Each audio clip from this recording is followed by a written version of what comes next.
What's going on, everybody? Welcome back to the channel. If you're new, welcome. Today I'm doing something a little different. This is definitely out of order. I was gonna bring the bike out, showcase it to you guys, and just be like, this is the finished product. But after I went for a little ride over this past weekend to go see my pops, I realized, like, man, as badass as the bike looks and the way it sits at 2 inches lowered, it's not functional. We're installing some new Legend suspension, front and back. I am going back to regular stock height. Also, if you hear my fan, it is really hot in here, but if I keep that garage door open, bugs are gonna be flying in here and the heat's coming in, so you might hear this little fan in the background, so I hope that's not too much of a bother. Anyways, let me turn this around and show you where we're at right now. All right, guys, so right now this is currently where the bike sits. I got the wheel off, got the brake calipers off.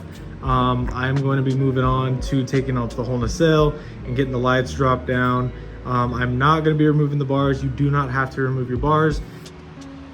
I am prepping for tomorrow, which, well, I don't know what day this will be for you guys whenever I get this uploaded, but for me it'll be Thursday. The Legend suspension front and back will be here, so I will be knocking out the front, hopefully all in one day tomorrow. It's ideal, right? If not, you know, into Friday and then the weekend. So I'm not in a huge hurry to get it done. I just want to get it done right. I'm gonna go ahead and pause here though. I do need to get ready to go to the gym. I still gotta go to the gym, guys.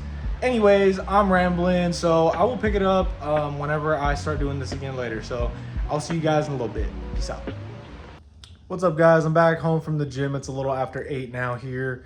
I got the wheel off. I think that's about where I left off last time. It is time to get the fender off, get the nacelle blown apart, and then I'm gonna rip the forks out as well, just so I can have that prepped for tomorrow when I get the front end done, or when I receive the front end. Tear apart the actual cartridge that's in there, the progressive that I put in, and just take it all out.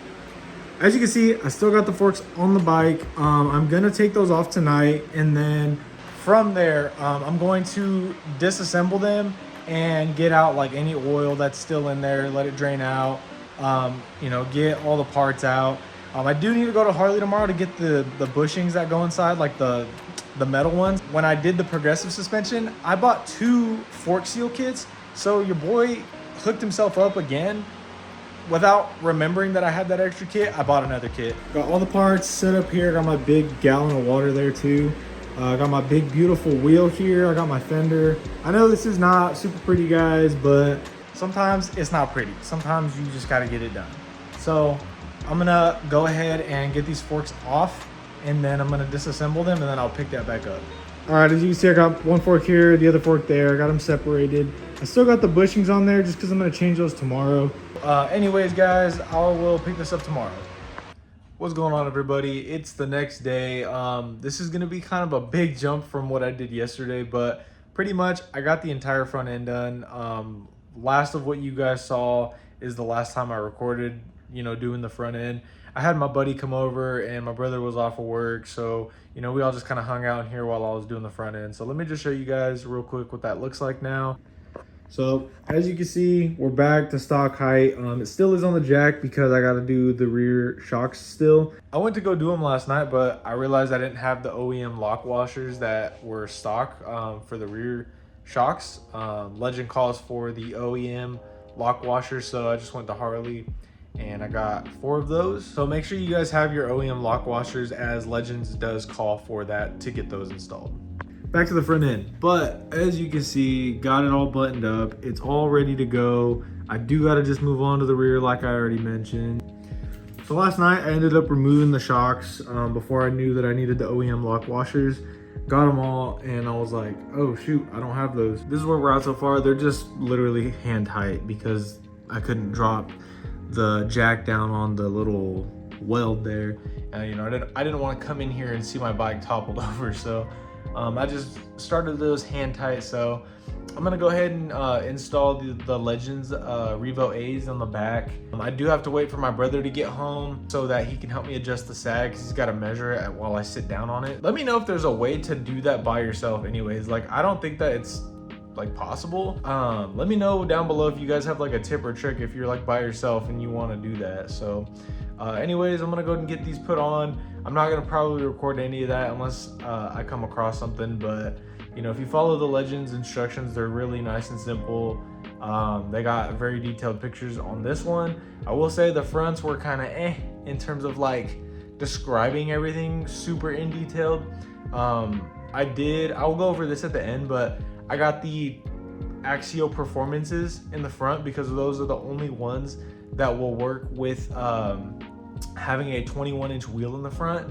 And I did get the 21-inch wheel travel limiters, and I'll go over that towards the end and like how to put those in. So I should have showed you guys and recorded that. I know, I'm sorry, but I just wanted to get it done. All right guys, so I just went ahead and finished installing the rear shocks for the bike. I will say, man, after going from stock height to 2 inches lower back to stock height, I don't remember sitting this tall, dude. Like, I haven't set the sag yet just because I'm waiting for my brother to finish up on some things and I need his help to get the measurement. But I do not remember sitting this tall. It's actually kind of crazy. So as you can see, guys, I got the Legend suspension thrown on there. It is the Legend 110s. These are the standard rate. I will say though, just from getting on, like, I can already tell it's gonna be a better ride. With the Progressive 944 Ultra Lows, when I sat down on it, I only weigh like 165, 170. I kind of fluctuate from there. I read that they base their rider weight off of someone who's like 200 plus pounds. And with these, just from getting on the bike, not setting the sag, I was able to compress that spring. Like, and these are just their standard weight. They even have a light spring, which is for people who are under 180. My saddlebags on, and then with the stuff that is in my saddlebags and then my gear that I wear, that's about another 15 pounds right there. I'll be able to still ride 2 up with my girlfriend, and I'll be able to ride with my tour pack. So it's gonna serve me really well with both of those. If you're gonna lower your Road King, I've read and I've heard, and I could probably attest to, just from being 2 inches lower, go with 1 inch. 1 inch lower max, front and back. Do not go any further than that. Unless you're gonna go like air ride. I didn't want to have the switches and the compressor. I don't know if I mentioned this earlier, but when I was talking to my girlfriend about this, she said the height of your bike is a small factor compared to the rest of it. It is still a beautiful bike, and the height, it's not gonna make or break your bike. And I like really sat on that. So shout out to my girlfriend. It really pushed me to go back to this setup, and I think I'm gonna be a lot happier here. What's up, guys? I realized that I didn't actually finish the end of what I was trying to say when it came to the front end on the Legend suspension. So if you have a 21-inch front wheel or even a 23, you have to go with the Legend Axio Performance series. You can't get the Comfort, probably because of like the spring rate or whatever. But you do need to go with the Performance, and when you do that, like I mentioned, if you have a 21 or a 23, you have to get the wheel travel limiters, and then you just get the respective one for the wheel that you have on the front. That's obviously going to limit the travel so that if you know, bottom out your front end, you don't hit your front fender to your triple tree or anything like that. And what they look like is they're two, I'll throw up a picture on screen. They're two like black, I think they're metal pieces, but they actually take place of your oil lock pieces. This is a symmetrical setup, so you will need to use 2 oil lock pieces, which those wheel travel limiters, sorry, that's my fridge, which those wheel travel limiters will take place of those oil lock pieces. So you're gonna put that oil lock piece in just like it shows in the picture there, so that you're gonna have this piece down here, which is essentially your oil lock, and then this is where your actual cartridge end will slide into. So just put it in like this on the lower fork, and then you're gonna fix everything together, put the bushings and everything together here. You're gonna reassemble your lower fork tube to your top fork tube.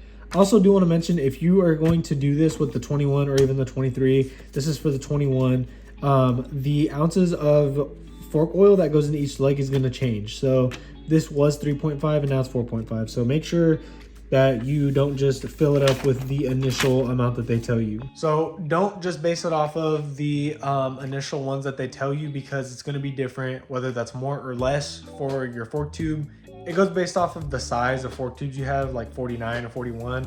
I have 41s.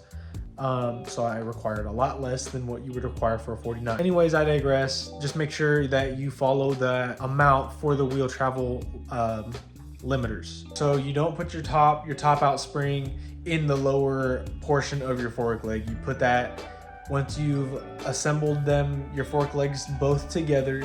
You then throw that top out spring in, and then your cartridge goes through the top out spring, through the lower leg because they're connected, and then the end of your cartridge will slip into your travel limiter, which is essentially your oil lock piece. So I know hopefully that makes sense because it was a little confusing for me to understand.